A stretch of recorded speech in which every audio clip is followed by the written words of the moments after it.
Let's get ready with me for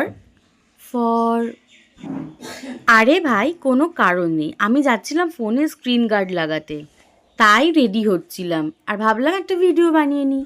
ফোনের screen guard লাগাতে যাচ্ছি, তাও এত সেজে গুজে। দেখো বোন, আমি সাজতে ভালোবাসি, তবে সব সময় সাজি না।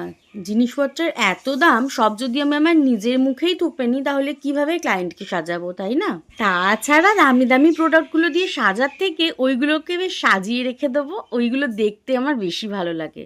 আমার মতন পাগল কি আর কেউ আছো, নাকি আমি একা? কিন্তু মন যদি আমার ভালো থাকে তাহলে আমি সামনের মুদির দোকানে গেলেও full face of full coverage makeup করেই চলে যাব।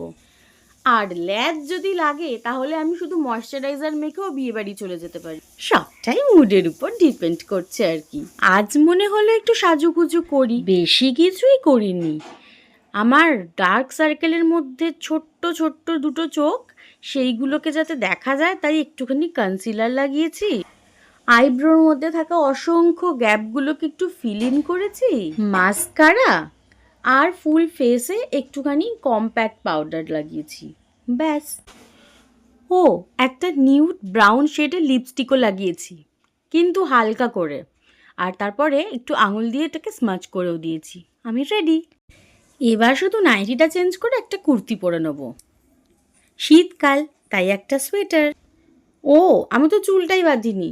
চুলটাও বেশি কিছু করব না, একটুখানি জড়িয়ে পাকিয়ে উপরে টঙের উপরে একটা খোপা করে রেখে দেবো, ব্যাস। মুখটা বড্ড খালি লাগছিল, তাই দুটো ছোট্ট ছোট্ট কানের পরে ফেলেছি। এই কানেরটা আমার খুব পছন্দের, নিউ মার্কেট থেকে কিনেছিলাম। অ্যান্ড সব থেকে ইম্পর্টেন্ট আমার চশমা। আমার সাজগোজ শেষ, আর ভিডিওটাও। টাটা।